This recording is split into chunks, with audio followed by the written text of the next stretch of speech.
What's up? And welcome back to Opposites Attract Podcast. This is Sonja Ramirez, your girl, and I'm sitting next to Miguel Ramirez. What's up, everybody? How is your day? How was your week? How is your life? Going. I'm sure it's super busy for those of you that are parents. I've been there's a lot of graduating going on. Yeah. Lots of prom. I've seen. I guess they're now doing their dances and graduations and Depends all on where that you're at. Good stuff. Yeah. Adriana just had her first yearbook signing. Yeah. And they had it at a Peter Piper Pizza. That was cool. Yeah. So that was very good. She has this teacher, and you could say it's one of her favorite teachers.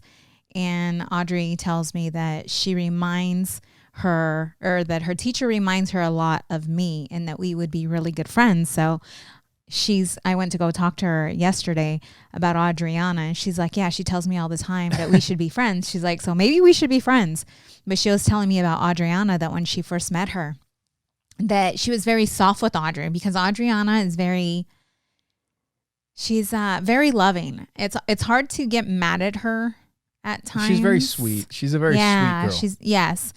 And so she was saying, that at the beginning, like, I was just very sweet with her and very positive with her. And I noticed that did not motivate her to do what she needed to do. She said, so I decided to try something different with her. And I decided that, that I was going, she said, I decided to be more firm with her. And at first, Adriana didn't like that. She said she didn't like that. And it's crazy, because I remember her coming home and telling me, Mom, Mrs. I remember so-and-so is not, she's changed. Because she knew her before. Yeah. Yes. Yeah. And she already liked that teacher before. But now that they're in class together and she's her actual teacher, more often, right? Yes. Then she needed a little bit more from Audrey. Yeah. So she said, I became more firm with her. Anyway, so Audrey's like, she brought that to my attention. And I said, well, Adriana, I said, that's good for you. And she's like, what do you mean? And I said, remember when you were in 10th Planet in jiu-jitsu? And she said, yes. And I'm like, do you remember when I took you to Carlos's class one time just so we could take a look at it? And she said, yes. How did you feel about Carlos's class? She's like, I didn't like it. I'm like, why? She's like, because it seemed like they were tougher. That's what she said. It's harder. Yeah. And I said, and how do you feel about it today? And she's like, I like it. Okay. And so just to fast forward, I had to bring it to her attention again, that it's something that she needs and that she's going to continue to need because of her personality. And I know that because that's how I am. You need to be pushed. I need strength. You need a kick in the ass. That's how you and I don't need a kick in the ass, because I'll kick someone back in the ass. No, but with her, I mean, the other day it came up again. After the yearbook signing, the teacher shared this with me, and with basketball, it was the same thing, right? She had a new coach. And this team was tougher. Yep. And it was less messing around. It's more drilling. Yep. Yeah. And she didn't care that much for the coach. Remember that? Yep. And then at the end, what happened? She liked that team, likes the coach. And she got better. And she got better. And she got better. And she got way better. Yep. And I was sharing with her, I'm like, look at your daddy and I said, because I needed that strength, but not overbearing strength, right? Like if I was, because I was very big-headed, right? Like I was just very not set in my ways, but I was a strong, independent woman when you met me. And I needed someone who wouldn't let me push them around. You know what I'm saying? I needed someone who was just enough, but not overbearing. Yeah. And I was talking to her. So it just became a big lesson all the way around, that at times, this is what you need. If you're not moving or you're not learning, it's because you're not being challenged. Someone's not challenging you. Yeah. You're not being challenged enough, so. Yeah. And her brother is going, like he's going through that in jiu-jitsu right now. Mm-hmm. You know, because we have the two separate mats. We have the smaller kids and then we have the bigger kids. Mm-hmm. Well, Joey has grown through the small kids mat. Mm-hmm. And recently, you know, he's at the top of his class, right? So there's a whole bunch of kids and he can beat most of the kids. Mm-hmm. But there's a few kids that he has some trouble with, but they also have trouble with him. Mm-hmm. And sometimes he beats, like if he's focused and he's on, mm-hmm. he'll beat them. But he's not always on and he's not always focused, and then they'll beat him. Mm-hmm. You know, so he has a hard time, but they started moving some of the kids to the other mat. Mm-hmm. And Joey was getting excited because now all the kids that are left are the kids that he can beat. Mm-hmm. You know, and he's like, now, like, let's go to jiu-jitsu. Mm-hmm. Well, before he knew it, he got pulled from that mat and put on the bigger kids mat. So now he's going from the top of the little kids mat to the bottom of the big kids mat. Mm-hmm. Right? And he was kind of upset. Well, that's and I had to talk to him. Mm-hmm. And I'm like, dude, were you the only one that got moved? And he was like, no. I was like, who else got moved? And he was, you know, naming a couple of the other kids in his class. And I was like, so who's left on the other mat? I was like, can you beat, like for sure beat the kids that are on the mat, that are left on the mat? And he's like, yeah. And I was like, it's time for you to move to the other mat. Mm-hmm. I was like, because the kids on that mat can't help you anymore. They mm-hmm. can't help you get better because you just destroy all those kids. Yeah. So you need to move to the other mat. And it's going to be harder. Mm-hmm. I was like, but going with those other kids that are better and bigger and stronger and know mm-hmm. more is going to make you stronger and know more. Mm-hmm. It's going to push you and you're going to get way better at jiu-jitsu. And it's going to be tough, mm-hmm. but you're going to get way better. And I think sometimes, at least for kids, like we have to explain it to them because... Yes. You got to connect the dots. Not only you that... got to connect the dots for them. Not only that, but jiu-jitsu is for self-defense. Mm-hmm. But... if you're getting your ass kicked all the time, it's hard to get confidence if you're getting your ass kicked. The thing that he doesn't realize is that most kids don't do jiu-jitsu. The only reason he's getting his ass kicked is because he's fighting against kids that know jiu-jitsu too. Right. But if he gets into a real fight, he's going to jack somebody up. Mm-hmm. You know, and I tell him, I'm like, I was like, most kids don't do this. Mm-hmm. If something happened in a fight in a street, mm-hmm. you don't know the things that you can do. Right. See, and I wish but that they got to have that confidence too. Right. So we got to work on that. Build and it up. All of this, I'm just listening to you and my crazy story that I just shared. I felt like I went in circles with it. But if we learn these lessons now, like the lessons that we're teaching the kids, that there are going to be challenges and there are going to be struggles in life. And at times, you're going to have to take a risk. Like there's going to be challenges that are going to come your way. And most people allow fear to stop them in their tracks. Like just the thought of change scares people. Just the thought of change. And I was thinking back of when I was working for a law firm and I was doing very well. And I shared this with Audrey. I was doing very well. And I was recruited by this other law firm they were offering me double the salary that I was making at the time. And the firm that I was with, I knew that I could retire with them. Like I loved them. They loved me. But I knew that I wanted better. I knew that what I wanted in life. Yeah. Right. And being comfortable never got me anywhere. And I was always that risk taker. And when this offer came to me, I didn't even think about what if they don't like me? What if I'm laid off or fired and I end up, starting all over again? That was never a thought back then. It was always, what can I do to get better? And taking that risk. And I look back and look at just all those risks that I took and where it got me. buying a house on my own, knowing that I don't have a mom or dad that can help me pay that mortgage. Yeah.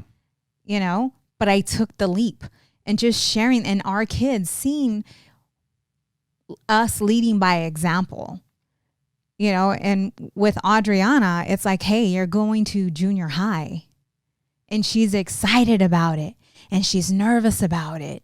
Yeah. But it's her next step. It's her next step. Yeah. And I told her, I'm like, you're going to go through these challenges and obstacles, but you have everything, that you have everything that you need to succeed. And there's going to be times where you're going to learn a lesson. She's like, what do you mean by that? I'm like, you're going to think that you're failing. You're going to think that you're failing, but you're not really failing. You're learning. You're learning. Now, if you keep making that same mistake over and over again, that's a problem, because that means that you're not learning from that mistake. Yeah. And that's the thing. Sometimes we're so busy in life, we're so caught up that we're not learning the lesson. So we keep falling on our face, and we keep falling on our face, and we keep falling on our face until we get sick of falling on our face. Yeah. And the sad thing is that some people will never learn the lesson. They'll never learn the lesson. Yeah, they're stuck in a loop. But with, I think back and I'm like, man, I wonder how further I would be if I would have learned this lesson at a younger age. Yeah. And fear still gets me. It still gets me. It still holds me back. Yeah, it does. It's like going back to school or whatever that is. It's what if this is not what I'm supposed to do, or what if this is, you know what I'm saying? Yeah. Like fear still. I mean, with the whole rental that we were thinking of doing and all of that, like just not knowing, But we have been, I've talked about it on here. We have taken risk. I've taken risks. Yes. My whole career is moving from one job to the next job and just trying to work my way up. And when I switch positions, like I go from the top of the totem pole from where I'm at to the bottom of the totem pole somewhere else. And I got to work my way back up to the top. Like I'm a year into my new position and I'm still at the bottom. And I got to figure out how to get to the top. And it takes time, I will. But it's scary when you have to make that jump. Not only because you don't know anything, but the fact that you don't know anything with the economy, with everything the way it is, most people will be like, dude, if they lay people off, you're the one that's going to go. I can't think that way. Mm-hmm. I can't. Mm-hmm. And well, it's a lot easier for me to do it than maybe for other people, because I can take that jump because I have a lot of other skills to fall back on. Mm-hmm. But it's still a jump. And I think that's a mentality that people should get into. That's progress. Mm-hmm. That's moving forward in life. Right. And you have to. You can't not move, take these opportunities as they come. Mm-hmm. You got to try it. Yep. And I talked to her about always doing her best. Like we do that, right? With the kids. Always do your best. Always do your best. And I told her your best is going to be different at every journey, every new journey, because every new step is a different journey, right? Well, a great example is just working out. If you go to the gym and you're sore, the next day, I mean, maybe a couple days later, maybe you're still sore, but you may not have your best workout because you're still sore. Right. But it's the best that you could do on that day. And that's what I was going to talk about. It's like your best is going to be different. For instance, like right now, okay, she's hitting preteen, right? 12 years old. It's going to be a different journey, a different step. She's not the same little girl. Yeah. Right? And it's like sometimes we look back on our lives and we look back at how great we were 5 years ago. Well, 5 years ago, you were younger, right? You can lift more. Like just saying, like, when the older you get, your best is going to change. Yeah. Because you may have arthritis and your best may be just walking for 20 minutes or lifting a certain weight. Yeah. So being able to to be your best at where you are at that time and not looking back when you were younger and comparing yourself. Yes. It's just or to others that are maybe younger. It's like you're being the best that you can, the best person that you can be where you're at right now. Yeah. With what you have. And what you're capable of doing. And if you did your best, then you can sleep fine at night. Yeah. Like you don't, but it's when you don't, and we all do it. I do it all the time. Is that you have regret? Is that you think about what you could have done? Mm-hmm. You know, that's the other side. I think it's in that. That's one of the agreements. I think in that book, the 4 agreements is to do your best. Right. And it's the reason that you do your best is so that you avoid these other feelings. Right. Avoiding the feeling of regret that you didn't do your best. Yeah. The things that you could have done. Because when you do your best, it's like there is nothing else I could have done. I did the best I could. Right. So I'm good. I'm content with the effort that I put in, what I did. And I talked about, I don't know if it was on the last podcast or the podcast before that, but setting yourself up for success. Remember putting the alarm far away so that you have to get up and, to turn off the alarm, but not too far to where you don't hear it. You can't hear it. But and when I was talking to her about this, I was thinking about the keto diet. Yeah. Right? Like it was so easy for me to do it when I was on it. Yeah, true. And it felt good being on it. But is that sustainable? Not if you're buying shit. Saying? No, but is it sustainable to be, and I know you're not supposed to be on the keto diet for your entire life. Like you get on it for a bit, you get off of it. That's what Dave Asprey, that's what he talks about, But it's like set yourself up for success. Like if you know that you like ice cream, something that you love and something that you enjoy, the keto diet, it's strict. Yeah. But can you follow that? Because you can't eat fruit if you're doing like strictly keto. You know what I'm saying? And for me, that would be difficult. So I'm thinking to myself, it's like, you know what? Like you said, I think you told me just eat natural food. Yeah, something real. Because that's not as right. It's not as strict as just keto. It's like, can you do that long term? Yeah, eat something natural. Have a salad. Eat some nuts. Eat a piece of meat. Eat some vegetables. Like real food. Like where the ingredients are the food itself. Mm-hmm. And when you think about everything in life that we try to accomplish, if there is not a balance to it, you're not going to succeed. Yeah. You know what I'm saying? Like there has to be somewhat of a balance. Yeah. Yeah. Cause you're not going to do that forever. Right. Like you can. Right. Slip like up that's from time exactly to time what I'm and then talking get back about. on it. So think about whatever it is that you're doing. Think to yourself, is this something that I can see myself doing forever? Yeah, but you don't have to. I mean, we can make our own decisions. You don't have to. You can do it to get yourself to a certain point. You can change your diet. I mean, we change. Mm-hmm. It doesn't have to be this. This is it. We don't have to be so rigid. Who made these rules? But a lot of times we are that way. And a lot of times when we fall off, we're very hard on ourselves because we set ourselves up to fail at the very beginning because it's not something that we could do forever. Yeah.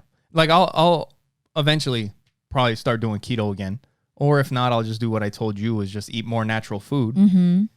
But it's not like I feel like, oh my God, I have to follow this to the T. I mean, this is a little bit different. I want to kind of get off of it because we don't want to get into all the details or whatever. But there is, with the keto diet at least, there's levels of things that you have to maintain. Like in your blood, the ketones and all that. So that is very specific. It's not just like, I'm just going to eat this. Mm-hmm. Because even if you cut out all the carbs and sugar, you could not be in keto. Right. So if you want to actually do it, you do have to follow it. But it doesn't mean that you like, I'm keto now. I'm keto kid for the rest of my life. Yeah. And I'm not slipping up. No, I'll do it for whenever I feel like it. And then when I want to stop, I'll stop and I'll get back on it when I want to. Right. Do you remember when I had brought up parenting versus grandparenting, like the difference between the two? And were we in the car? We were we were on the podcast, Oh. but we were talking about how it sucks being a parent. And the reason why is because all we feel that we do is discipline, teach, coach.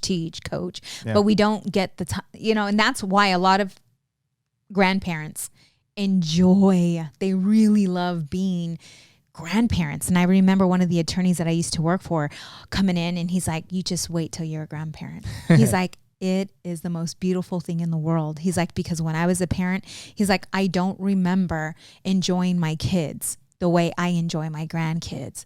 And then when I became a parent, I felt that way for a long time. You know that, because I would voice it and I would say it like, this sucks being a parent. Like, I just want to, enjoy my kids. Yeah. Well, we talked about that with Joe Newman. But you can enjoy. Yeah. You can enjoy Yeah. your kids. They're just, you have to.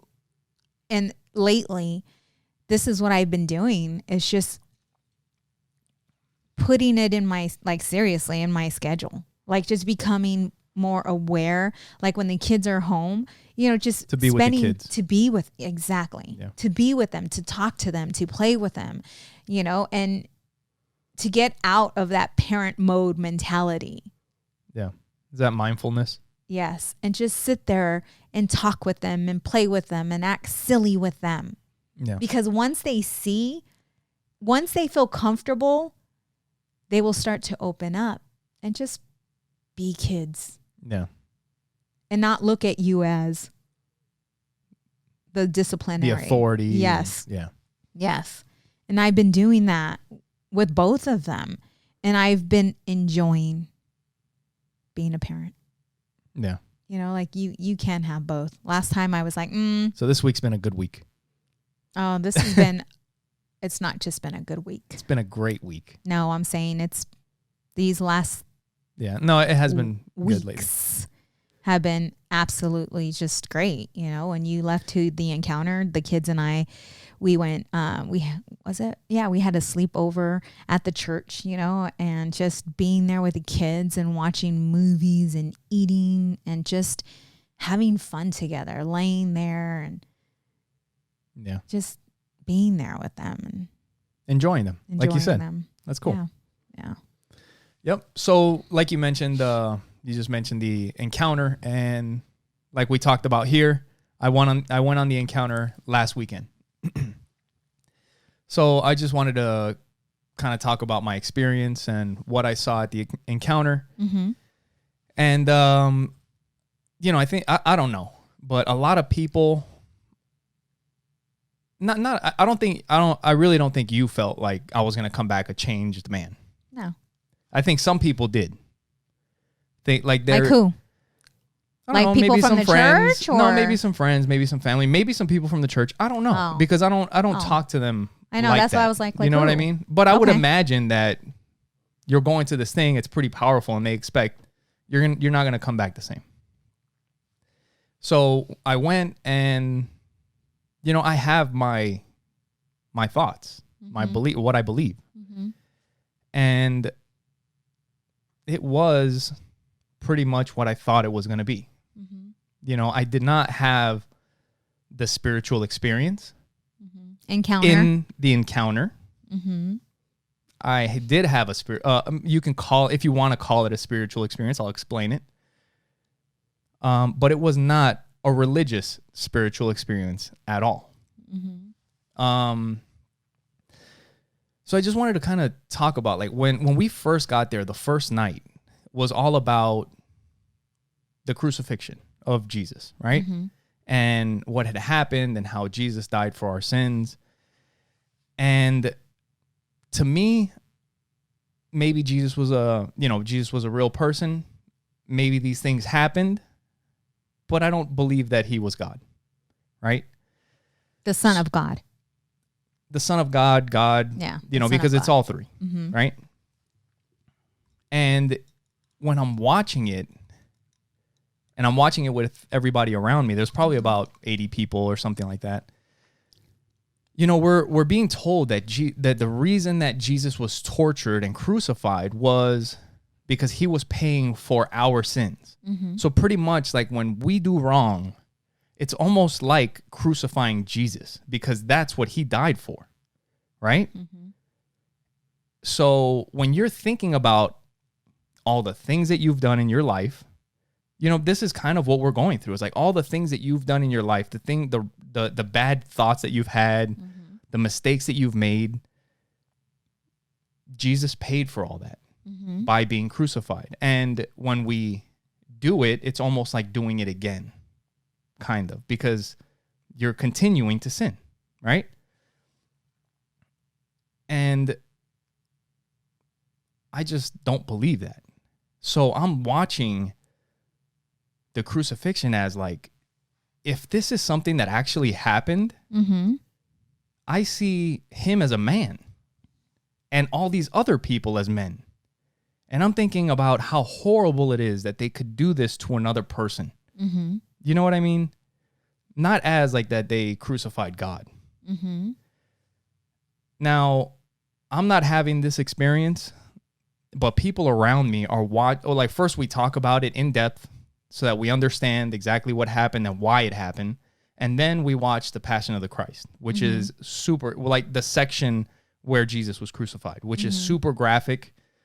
And at that point, when you're thinking that this happened for me, mm-hmm. people are starting to get emotional, mm-hmm. like very emotional.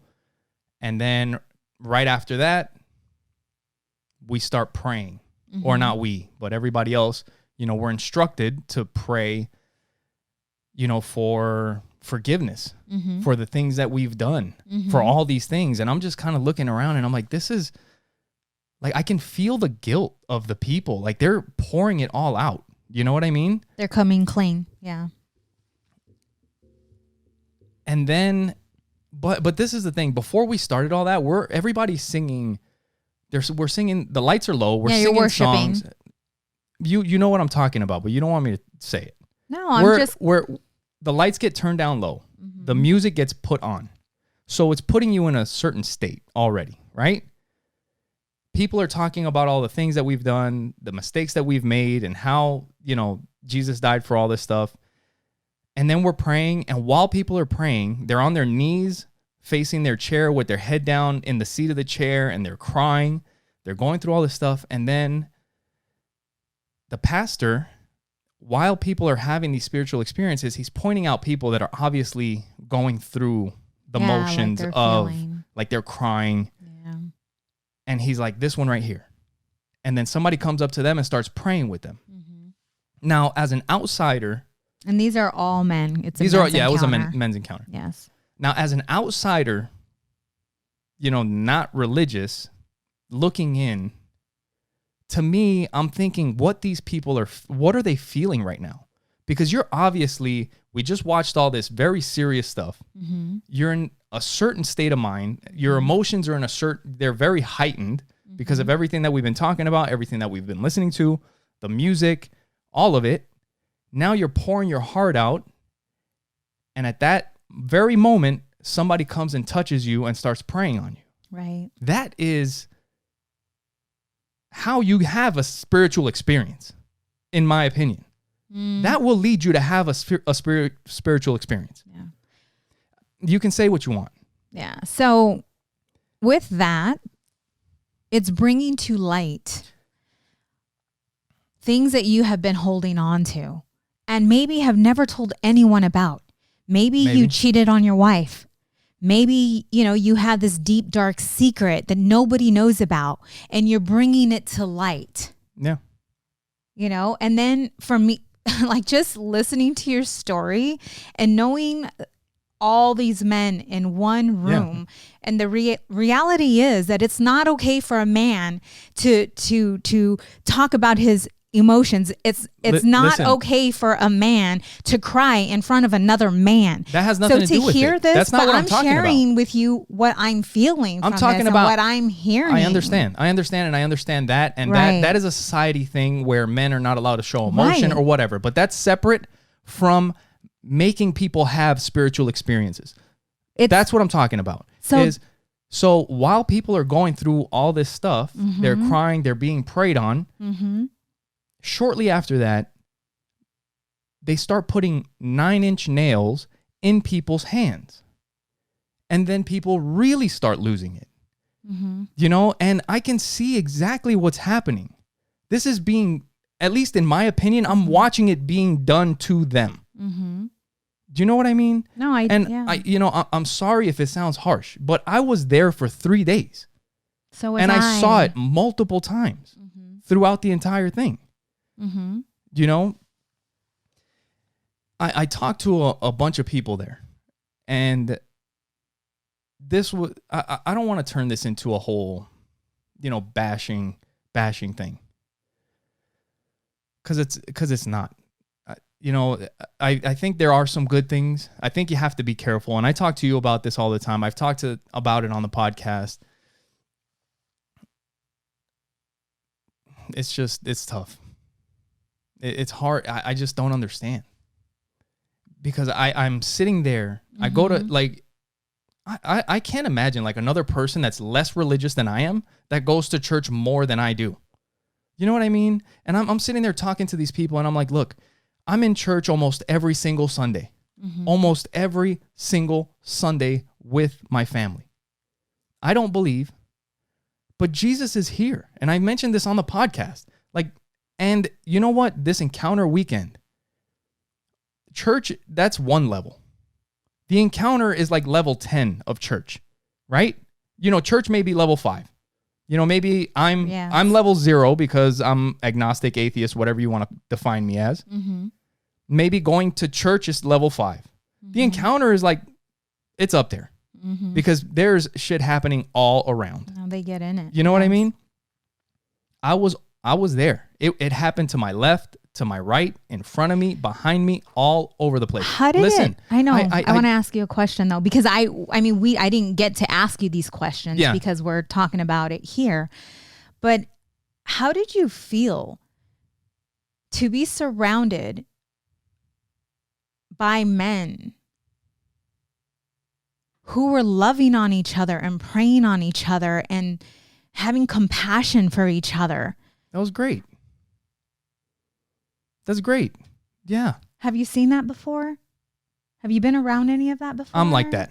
So cut it out. No. You know what I mean? Why are you getting so defensive? Because it's not like the people that are religious are not the only people that can be good people. Baby. You know what I mean? I'm like that. Have I ever said you're a bad person? You're getting defensive right now. I'm not saying that. No, and I don't care if anybody thinks if I'm a good person or a bad person. You. All I'm saying is that you don't need to be religious to be a good person. You don't, but I asked you one question. And I asked you how that felt. How did you... It was great. It was great to see people loving each other. I don't know if it's not normal. Like, I know a lot of great people. Have you ever seen that before? No, in a group of people, yeah. But they were led to do that, right? Their hearts led them to do that, yes. And the pastors and the church. No. And everything that was happening. I'm not going to hug somebody if I don't want to hug somebody. My heart leads me to hug and to love and to be compassionate. Yeah. So what leads my heart to be loving and compassionate? That. Listen, love. And you're going to say that it's God. You're that way. No. And that's what everybody else says that because for one, I did not know God when I had my spiritual experience, right? Yeah. I did not know God. I wasn't in church. I didn't go to church. I wasn't looking for God.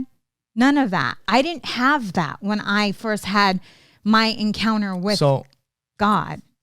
Yeah. I understand. My spiritual experience. It wasn't that way. I understand. And you can't keep coming back to that because that is very rare. You are very rare. Most people have their experiences in church. Oh, okay. In church. Okay. I don't know. I don't know that because I haven't questioned. I haven't asked. So I don't know. I don't know. Do you? Yeah, it happens mostly in church because you're there and you're primed to have those feelings. I can tell you that there are a lot of people that go to church that have not had that don't have the relationship with God. They go to church, when maybe every Sunday they go to church, but they don't pray on a daily basis. They don't have a relationship, that personal relationship with God. People do the thing that they feel that they're going to do to go to heaven, but they don't walk the righteous life. You walk the righteous life, Babe, right? No, I'm saying because you're saying that you don't hug, you live that life. You live that life. You're a loving man. There's no way that I would be with you if you were not that man. Okay. I wish people would do it without having, I did it without having. This is the thing.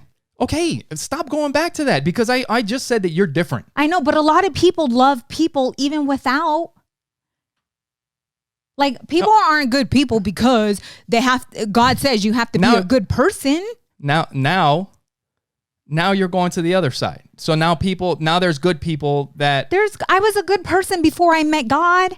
So why can't we just be good people without? We are good. I'm sure there's good people. There's good people, baby. There's Thank good you. people. Because you're making it seem like the men that are in the group, like that's the only place that it happens. No, that's not true. Okay. I know. So now you're saying, I've never said that. What I'm saying, babe, we can run this back. Very rare. We can run this back. You were just talking about the guys in the group. Yeah. Have you ever seen that before? Like it doesn't happen anywhere else. It's rare for men to loving people cry in front of each other and to open their hearts and have compassion.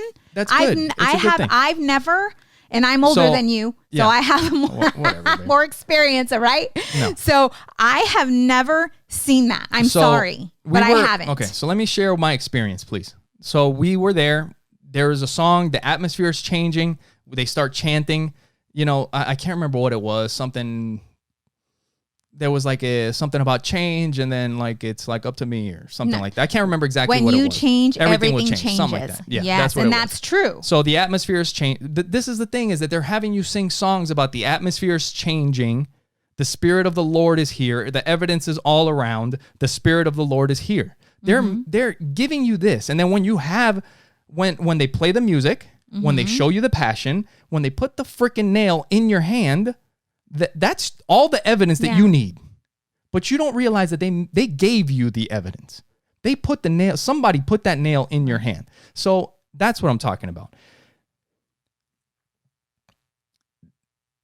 There was another part where and this is just the power of music, where we're getting to the part of the Bible where it has something about speaking in tongues. Mm-hmm.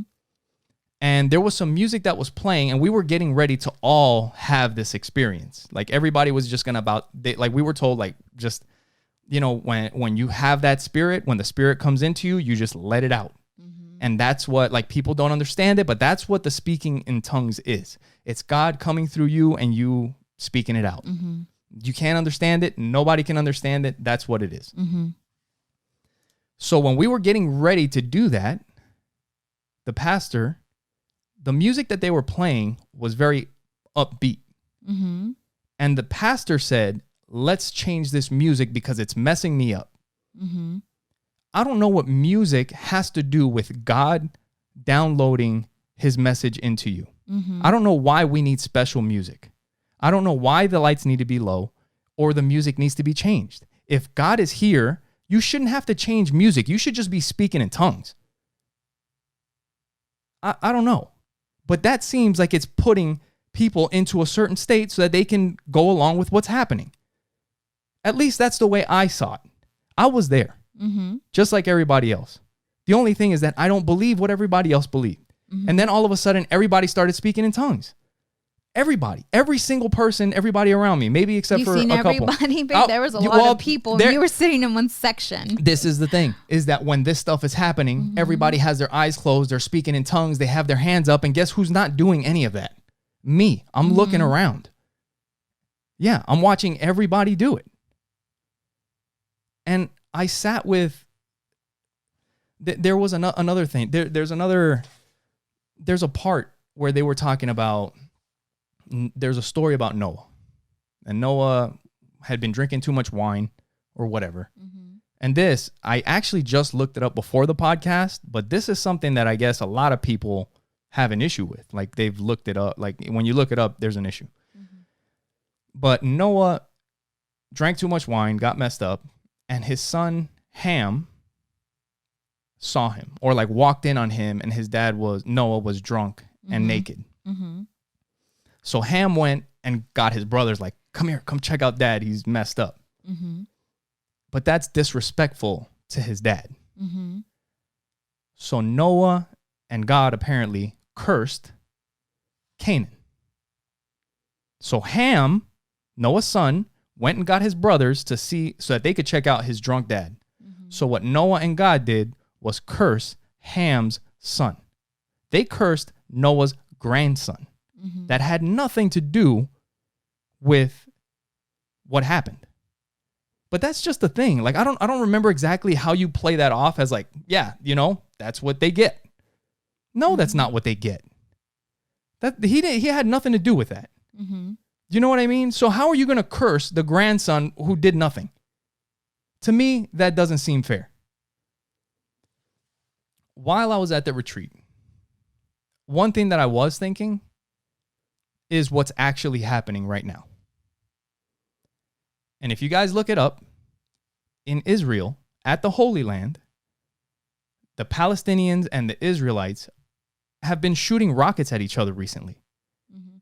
Babe. You have, babe, no, I know, babe. but listen, you have so many questions, and I told you to get your questions answered I there. asked some questions. I'll get into that. And I did ask some questions. Like, you're going through all this, and I'm not the person that can help you. I'm not asking like, you we anything. I know, but you still, you No, know, like I'm there's not. still. I'm just talking about my experience on the podcast. So I was like, I could have got the pastor here, I don't need or I the could have got pastor. somebody else here. It's fine. To kind of clear some things up.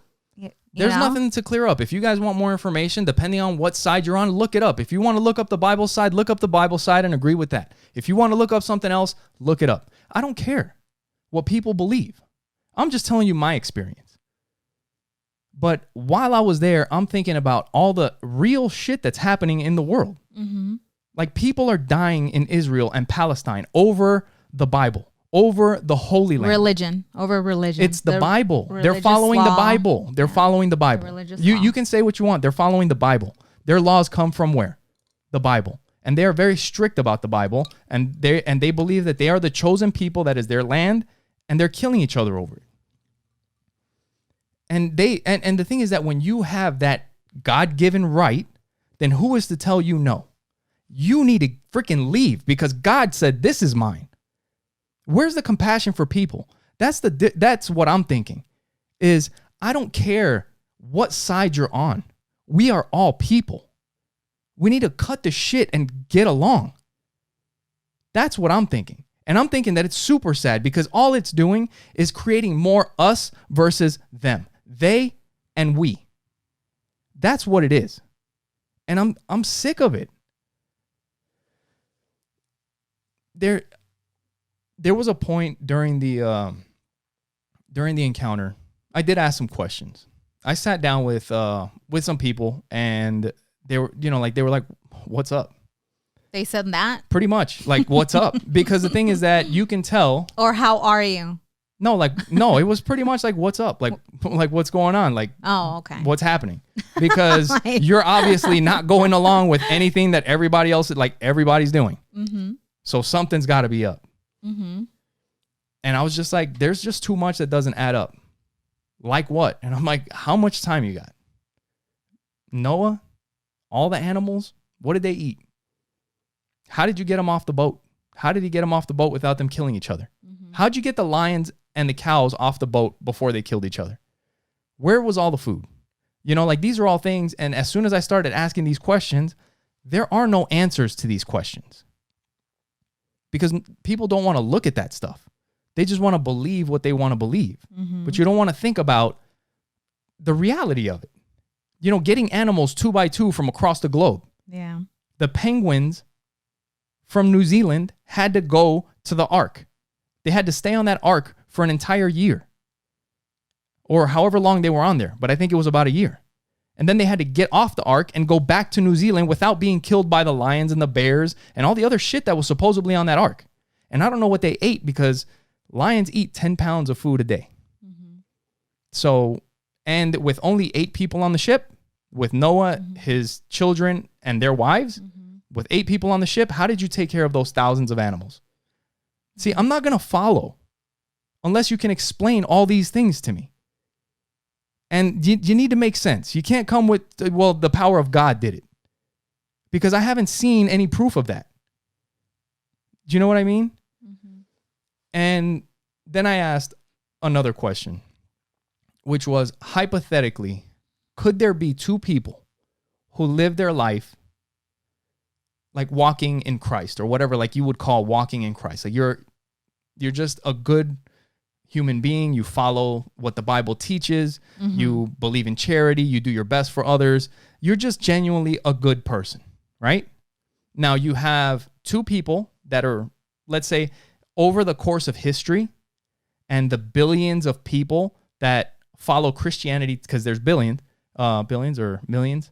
I don't know how many billions of people are in the world now, but multiple millions, if not billions of people that follow Christianity today, mm-hmm. not counting all the people that have died that were Christian. I imagine that there has to be at least one Christian that was pretty dang good, right? That really didn't do too many bad things. Like they're going to heaven. They got a first class ticket to heaven, right? And if they believe? If they believe in Jesus and they live their life according to the Bible, right? You get a first class ticket to heaven, right? If you believe and mm-hmm. you follow all the teachings, that's where you're going. That's why you're going, right? That's religious law, yes. Whatever. Now, I also have to imagine that there's got to be some people that haven't believed, that have also lived pretty good lives, mm-hmm. probably very similar to each other. Mm-hmm. The only difference is that they don't believe. So I asked them, I was like, so if these two people, let's say hypothetically, they're exactly the same, but one person believes and one doesn't. Mm-hmm. Does the person that doesn't get to go to heaven? Mm-hmm. The answer is no, because they don't believe. So I told them that in my limited human monkey brain or whatever, I don't want any part of that. Because even though God is all-powerful, all-knowing, in my human brain, that doesn't seem fair to me. That I could go to hell because I don't believe, and this person can go to heaven because they do believe, but we did the same thing. Like if we're all God's people, and I decided that, you know what, I'm going to put other people first, mm-hmm. and I'm treating his people good, right? But I don't believe, I don't get to go. I don't want any part of that. In the Bible, Jesus... Do you know who he hangs out with the most? Yeah. Who? Yeah, the degenerates, the prostitutes, all of them. But what is the requirement? What's the requirement? To believe. To believe in him. Because if they didn't, they don't get to go, right? As soon as I walked in, somebody gave me a hug. People that know me. And they said, God will honor this. This is a super religious person, by the way. God will honor this when they saw me. Mm-hmm. I'm like, I know the Bible. I mean, I don't know the Bible as well as other people, but I'm pretty sure that's not how it works. It doesn't work that way. The Bible is clear. Have you read the New Testament? Have you read the Bible? I haven't read the Bible, but I've read enough. I've looked up a lot of things. Yeah, but have you actually read the Bible? Have you read the New Testament? I haven't read the whole thing. Because a lot of the things that you bring up are in the Old Testament. Like you brought up like all the killing and everything that's happening, and that they don't believe in Jesus, and that they follow the Old Testament. I understand. But you also don't like the Old Testament, so you like to disregard the Old Testament. And that's not fair. It's part of it. It's part of all of it. And you can't just say that's not mine. Mm-hmm. It doesn't work that way. What I've noticed is a lot of the stuff that you're listening to and a lot of the information you're getting is very religious. Yeah. Yeah. Yeah. And that's what this whole thing is based on. That's why people are killing each other. And I tell you this all the time. You like to say that my church is not like that. Mm-hmm. But for 3 days, I heard nothing but Bible verses. We went to church yesterday, and it was nonstop Bible verses. So I want to just the same thing. So when I went to the encounter the first time, I took my little sister. The second time I went to the encounter, I took my cousin, my niece, and a good friend. Mm-hmm. Right? Yeah.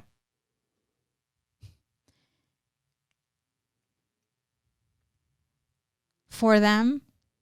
For me, I mean, just this encounter has helped them find their inner joy, their peace. It's helped them in so many ways. And I don't understand what you're scared of or what fear is driving you. But I can tell you that this has made a difference. That's great. In their lives. Listen, I don't. And it's I love good people. Thing. That's fine. That's fine. I'm not scared, and I'm not worried about anything. The only thing that I'm, excuse me, that I'm worried about. And we were talking about this last night. Is our kids. That's the only thing I'm worried about. Okay, so I'm going to ask you another question. Listen, you have your beliefs and your thoughts, but you're married to me, and I have my beliefs and my thoughts. And I'm okay with that. And we're adults, and I'm okay with your beliefs and your thoughts, and I've talked to you about that. But I feel sometimes that our kids only get one side of the beliefs and the thoughts. Baby, what do you mean? We talk to them we don't have table. You've talked. Audrey knows you're not a believer. Joey knows you're not a believer. I understand. Yes, right? But I know for a fact that you can say 100% that the conversations that we have at the dinner table are not the same conversations that me and you have in private. Babe, talk to them about your beliefs. I have a question for you. What? Our baby, our daughter. Yeah. How is she doing today? She's doing great. No. Yeah. Get into it. She's doing great. She's doing awesome. She's happy. Yeah. How was she before? Yeah, she was sad. Was she loving? Was she close to you? No, I need to answer these questions. No. Listen, that's fine. And this is what Is it a bad thing? You think that I'm telling you guys that I don't want you going to church anymore or something. That is not what I want. I just want you guys to all think about what's going on. And do I not? Take the lessons that are there and use them, apply them, and disregard all the other shit that you don't agree with. That's all I want. And you can still be happy going to church. And I am. You know what? When I go to church and I hear something, I'll take it and I'll apply it. Yes. But I'm not going to follow this like this is the foundation to my life. Am I following the Bible, like the Bible, the way it is? But you make it. And what I mean by that is that I'm not judging. I don't judge. This is the thing is that you make it seem like that you just go with the flow, but you don't. You always revert back to religion, and you may not. You may not follow it. What do you mean? I revert back to it. First of all, okay. Before I was going to church, right? Yeah. And I took an entire year off of summer, and I not from going for church, but from my other business, and I was studying the Bible, and I was reading the Bible, and I was in it, and I was doing all these things, and all of a sudden I got into the Old Testament, and I started questioning, and I didn't want to feel like a hypocrite, and I stopped going to church, and I stopped reading the Bible because I started feeling a certain way about this God in the Old Testament, because he was judging, and he was a fearful God, and there was a lot of killing and condemning innocent women and children, and this religious law and everything else, and I stepped away. Okay, that's all part of your religion. So I am not naive. Okay, I am not naive. Yeah, and I will question, but I will also stand for what I believe. Good. So why are you so scared? I'm not scared. Why do you keep saying that I'm scared? Then? What is it? I don't understand. I want our children to think. I told you that yesterday. When we have these conversations, you're forced to think about the other side. That's why I told you yesterday that I support whatever you believe. That if you want to go hardcore Christian, it may cause some issues. But I'm not going to try to get you out of it, because we've had enough conversations to where you have to process all the things that we talk about and still make a decision that I don't give a fuck about any of that. I'm following this. And that's fine. My number one rule. This is it. Okay. Babe, can I finish my thought, please? At that point, do whatever you want. I want our kids to get to that point. If Audrey processes all these things and says, you know what? Yeah, I get it. But you know what? I'm going to follow this. That is a decision that she makes. But I want her to have all the options. I want our kids to have all the options. And that's to understand fine. The options. Okay. But a lot of times I feel like The other side does not get shared the way this side, listen, this side gets shared as 100%. You cannot question truth. So let me ask you this, okay? Because I've talked to our kids and they know. Yeah. Okay. I've taken the initiative to sit down with their kids. Yeah. And to talk to them. Have you? Yeah. Okay. Yeah. And when I asked them who is God, they said Jesus Christ. Okay. And when I said why, I said why, when I asked why do you feel that way, do you know what you get? And you're making it seem, well, because they're babies. Joey's 9 years old, babe. It's not like they've been going to church forever. So I stepped away for 2 years. Okay. Yeah. Yeah. The fact that you know what's a better answer? I don't know. I want you to think about why, like, if you don't know. But you're making it seem very one-sided. Now, the one time, no, it's not. You have the opportunity to talk to our kids. Now, with Adriana, okay, she was at a very vulnerable state. Yeah. And you know she was going through depression and stress and all of this. Yeah. Okay. And God told me to get her back. That's fine. Okay. But she also knows me. She knows that I question. She knows. She sees. Okay. And our daughter is not naive. She's my daughter. I talk to her. Yeah. She knows. I just want to make sure that they understand. And if they get it, if they understand it, then that's fine. Okay. Then that's fine. But she's also 9, and we leave her with other people. 12. She's going to be 12. I'm sorry. I'm thinking about Joe. But they're also, either way, they're children. Their brains are moldable, and we're putting them in rooms with other people teaching them things that I do not agree with. I trust, okay? I don't, and I'm their parent too. I trust them. That's fine. And I know them because I go to connect groups every Wednesday. I'm on a call every day at noon. So I know. It's not that I don't trust. It's almost like you're distrusting me. No. That's what it sounds like, because you're telling me that you don't trust. How many times have I said that if you can get something from the story, take it? How many times have I ever said anything opposite from that? Have I ever said that there aren't lessons in the Bible? All I'm saying is that you don't have to live this as this is 100% history and truth. This is 100% what happened. Okay. If you can get lessons from the Bible, take them. That's all I'm saying. You don't have to agree with everything 100%. And listen, okay, let me finish my experience, okay?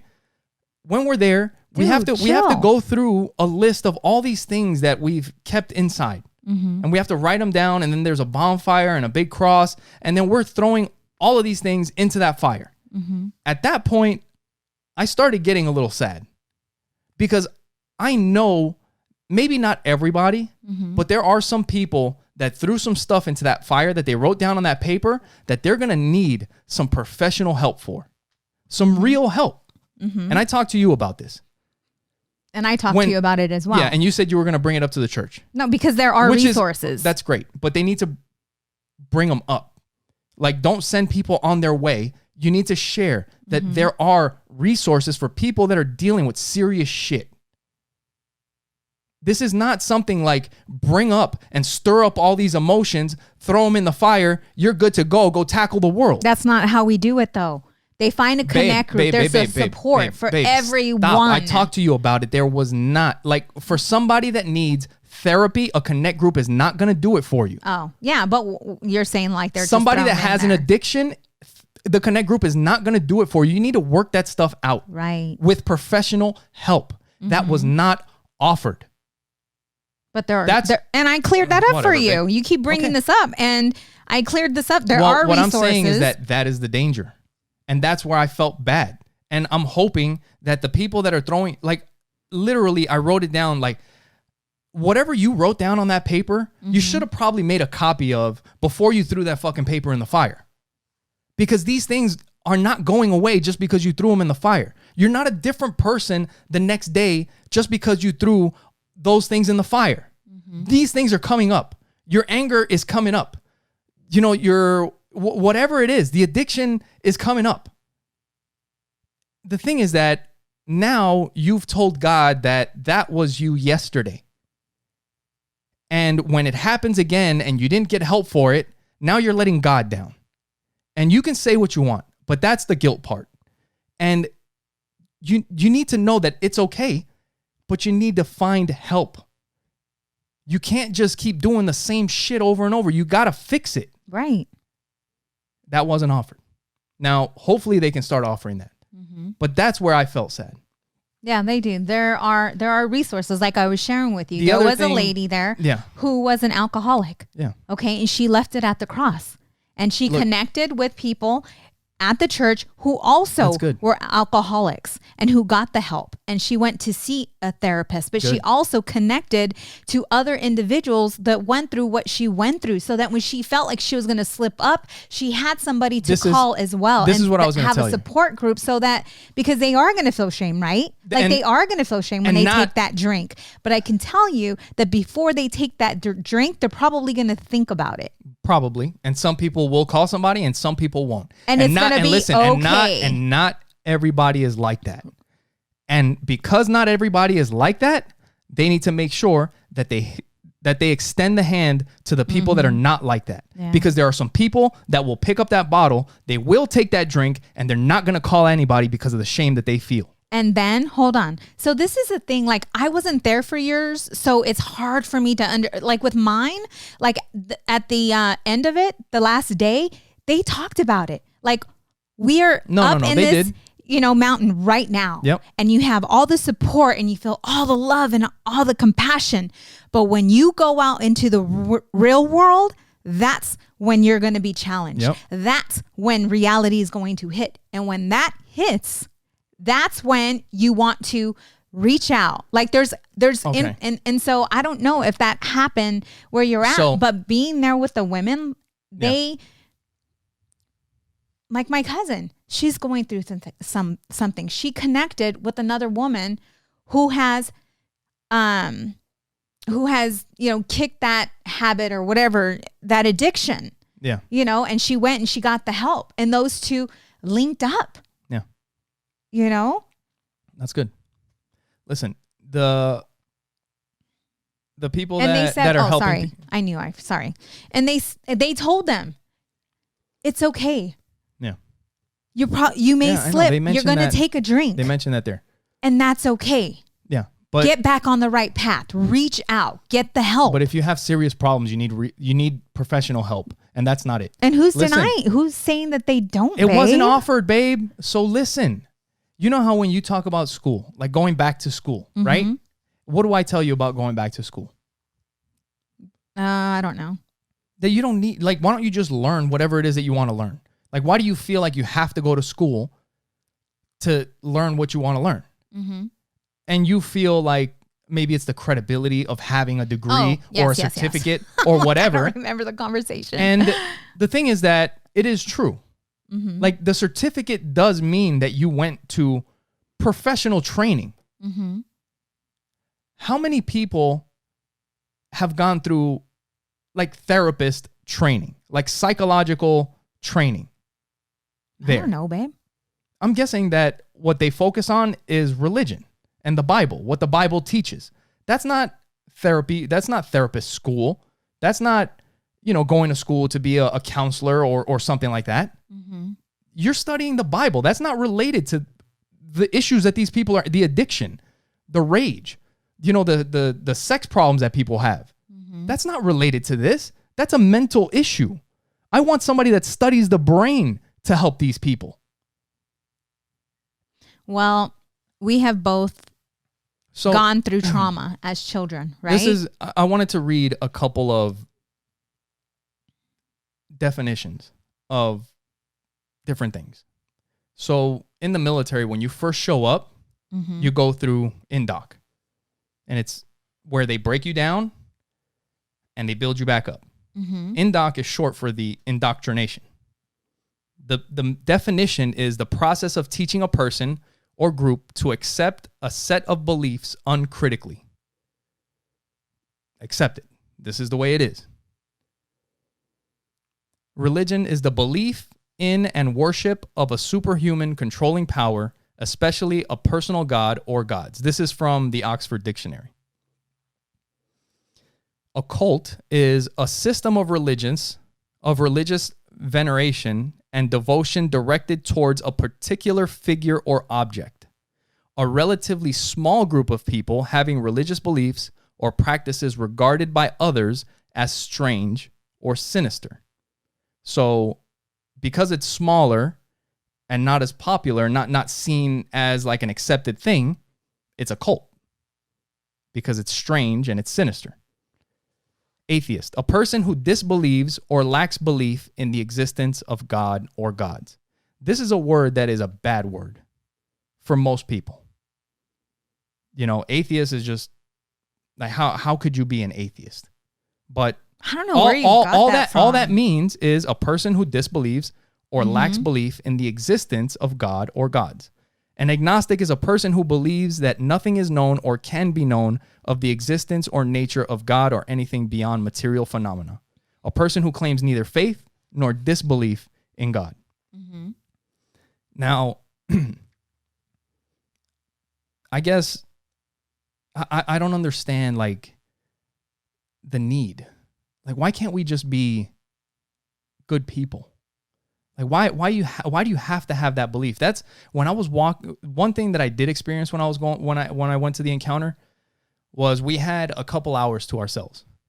And it was beautiful up there. We were up in Payson, Arizona. If you guys look up pictures of Payson, Arizona, like the caves, the mountains. It was just at how Tonto it is. Christian Camp. Yeah, Tonto Rim Christian Camp. You guys can look it up. But there's some caves there. And I went on a couple hikes and we ended up getting like split up with the people that we were with. I was going to go with some people and then I ended up going by myself. And when I was walking out there, there was I ended up hiking for like 20 minutes and nobody was with me. So I got to a point where you couldn't hear the people at the camp anymore. Mm-hmm. And it was just me by myself in nature. And you have these giant pine trees and the sky. You can see the mountains in the background. And I'm looking around and I'm seeing the rocks. Like, I'm just looking at everything. Mm-hmm. I'm looking at the rocks. I'm looking at the dirt, looking at the trees, the birds that are flying around. And it really is beautiful. And I do get this feeling like of the beauty and just where we are. And I was like, this is it. If you want to have religion, if you want to have spirituality, you need to come out here and understand where we live. Because all this shit that we made, we did this.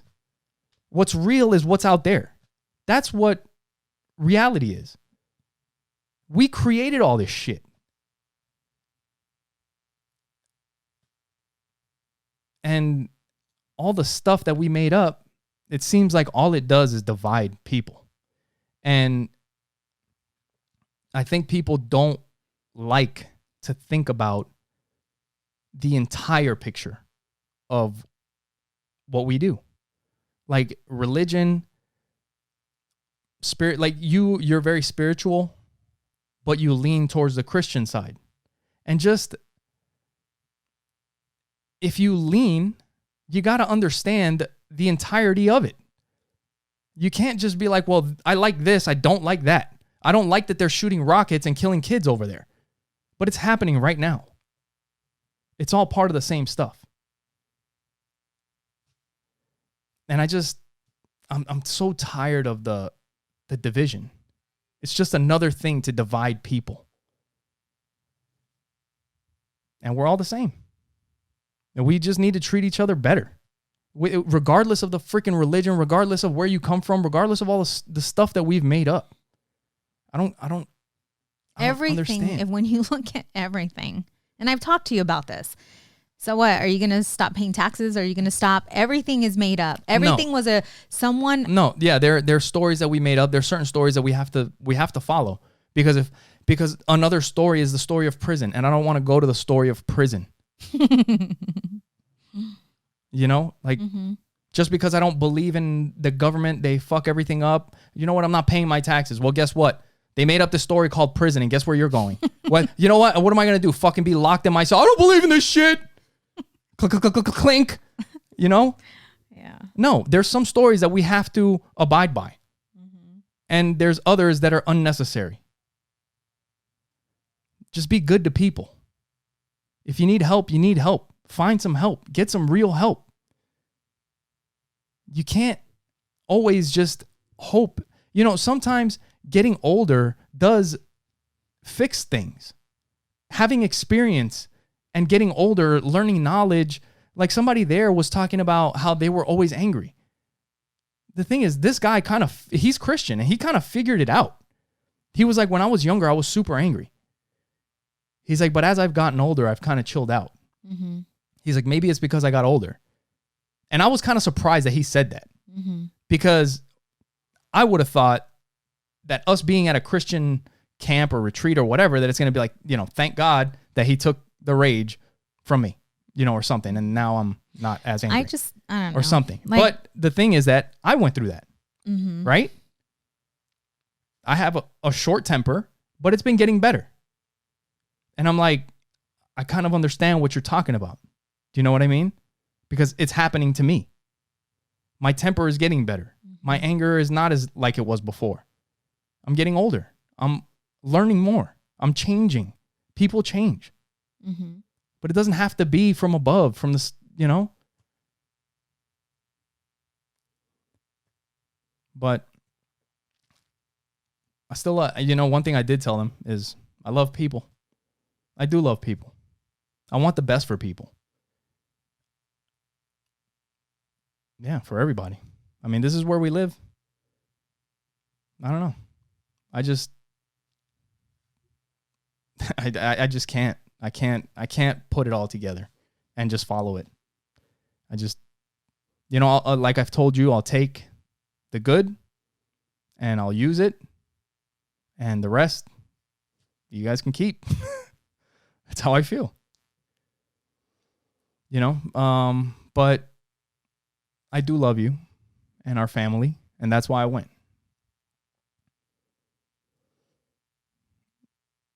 And, you know, somebody did say that. They're like, man, you must really love your family and your wife.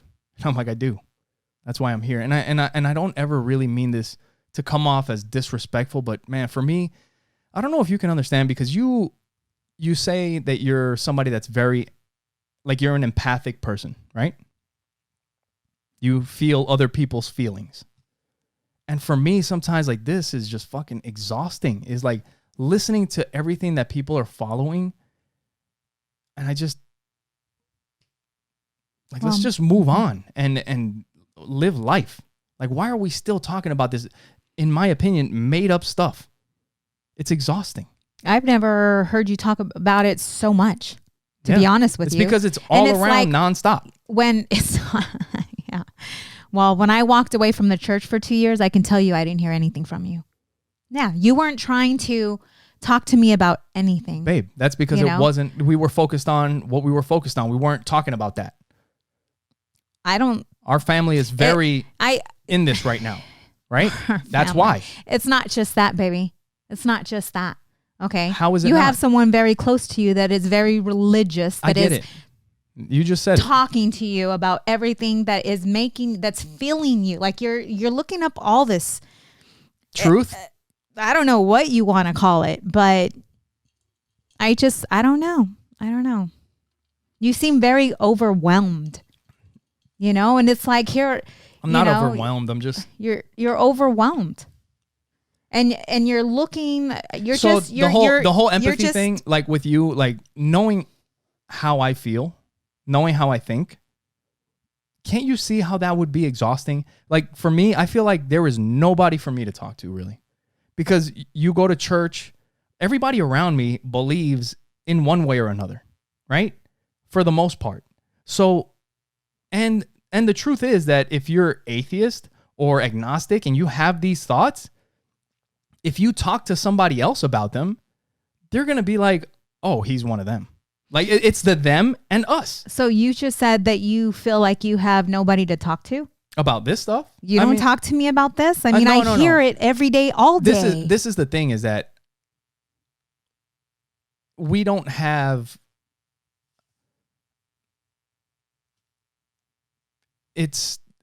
we're not having a conversation on the same ground because you're spiritual and religious. Right. So when you talk to people, imagine if I was the only fucking person you talk to. How would you feel? You'd be fucking exhausted all the time. Imagine how I feel. I'm by my fucking self thinking this shit. I'm thinking that everybody's fucking crazy. Wouldn't you think? Wouldn't you feel? Babe, you're very babe. You're very empathetic, right? Yeah. Yeah, and you can empathize with everybody, right? It doesn't seem like you empathize with me much about this. I'm just sad for you. I'm sad for all you guys. You know, I don't understand why you're so heated and why you're so like uptight. No, it's not that I'm heated. Like I just like if I'm pressuring you or if like I shove my beliefs down your throat. I don't even send you videos regarding religion. I don't send you anything regarding religion. Like I don't talk to you about anything unless you ask me. No, but it's all around. Babe, when we go to church, it's nonstop yeah, Bible you verses go with and me preaching. one time on Sunday. That's it.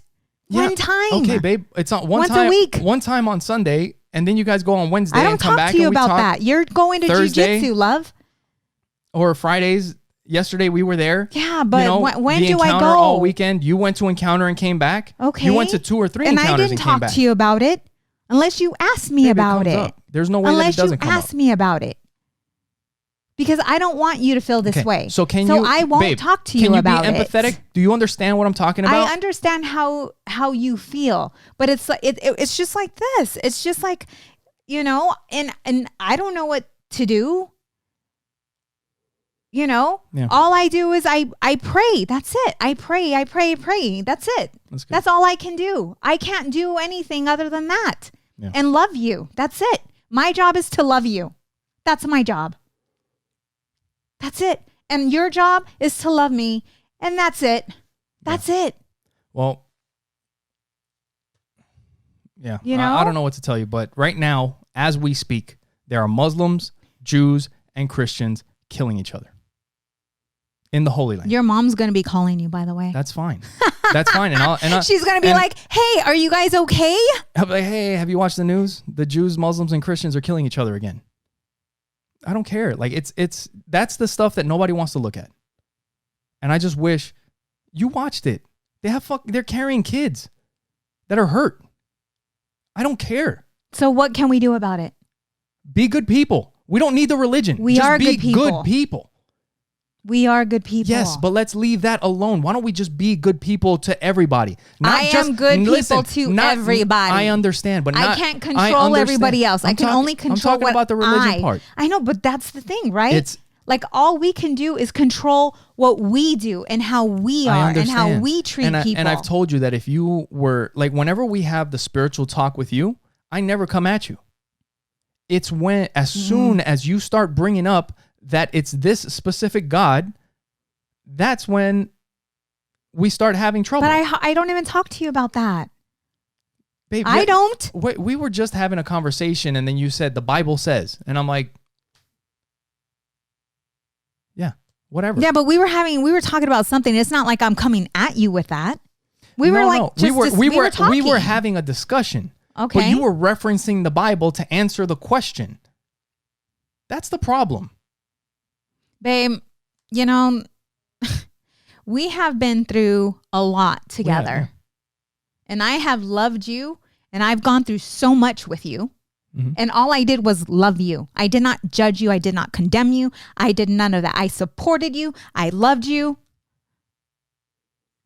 Love me back and let me believe what I want to believe, and you believe whatever you want to believe, and let it be okay. Okay. You know, and if someone comes at you and they're sending videos to you or they're talking to you, let them know you're done. Yeah. Like, to stop feeding you that information, because I feel that you come at me because other people are shoving religion down your throat when I'm just loving you. I just want everybody to ask some damn questions, and not everybody. I just want everybody to love everybody. Listen, that's it. I just want our kids to think about it, and I just wish that people would be good to each other. Regardless. Me too. Listen, regardless of the religion, regardless of the race, regardless of the sex, the country that you come from. Yes. I agree. All that fucking shit. I agree. I am so sick. I don't care what tribe you're from. What? Right. None of that. But you know what? Are you good people? That's it. Right. But you can't change anybody. You know who you can change? No, I know. You. That's fine. It takes us as individuals to love each other, regardless of your religion, regardless of your race, regardless of where you come from. That's not everybody feels that way, and that's where I understand. I can't control them. I know. And you can't either. But you also don't have to ride with everything that they say. The religious people. I don't. But you'll still co-sign. Religious law? No, I don't. I love my niece. Regardless whether she loves a woman, I love her. I accept her. Yeah. Right? And that's where I have problems. Because that's what I want our kids to understand. I want them to think for themselves. Like, look, that's where this I don't agree with, that has to go. That's all I care about, is that they throw that shit out. That needs to be thrown out. And there's a lot of other guilt shit that needs to be, when you fuck up and make mistakes, I agree. Throw all that shit out. I agree. Stop with the guilt that God is watching you, that you let him down. You know what? It's all, we don't do, look, no, I agree. This is a good example. When you're a kid, beating off is a fucking sin. You know what? That is a human thing. And when our kids get older, I don't want our kids, whether, and as a, look, we went from this to beating off. As a parent, you don't want to think about that. But I know, it's just funny. But the thing is that there is the guilt that God is watching me do this. Mm-hmm. And then I already feel shame. Like, you already feel shame when you first do it. Like, ooh, like it was wrong, or you're fucking dirty. Now imagine that you have some guy in the clouds watching you do this stuff. And that you know you're not supposed to do it, but you can't stop yourself because you're a fucking horny little dude. It's funny. It's not fucking funny. We got to go. It's not funny. You know what I mean? This is going to be like the longest podcast ever. I just want our kids to understand, like I'm going to tell them, like, hey, it's okay to jack off. You know what I am going to tell them? You're not going to go to hell for beating off. Yeah. Go. Like, obviously, I don't even want to fucking think about it, but that's what humans do. Don't be fucking naive. That's what humans do. It's not a sin. And stop with the guilt and all the other stuff that comes with it too. Like, that's not the only thing. And that is something that happens when you're a kid. We were watching that movie Year One, mm-hmm. where they were talking about circumcision and cutting off the foreskin. Like, when you put it in those contexts, this shit sounds crazy, right? But it's the story. Mm-hmm. Anyway, is there anything that you want to get into? No, we're out of time, love. We got to go. So we have kids upstairs. We do. So thank you guys for being with us. Make sure we didn't even get into any ads, no nothing. Make sure you guys go to oppositesattractpodcast.com. Share it with the people that you know. If you guys want to start a podcast, you can go to Libsyn, use promo code OAP. Go to Trust Inc., trustinkusa.com for all your notary needs. If you're buying a house, refinancing, make sure you request Trust Inc. We have great reviews. Anything else? No, I think that's good. All right. Thank you for your support. Thank you for watching. We love you guys. Until next time. Bye.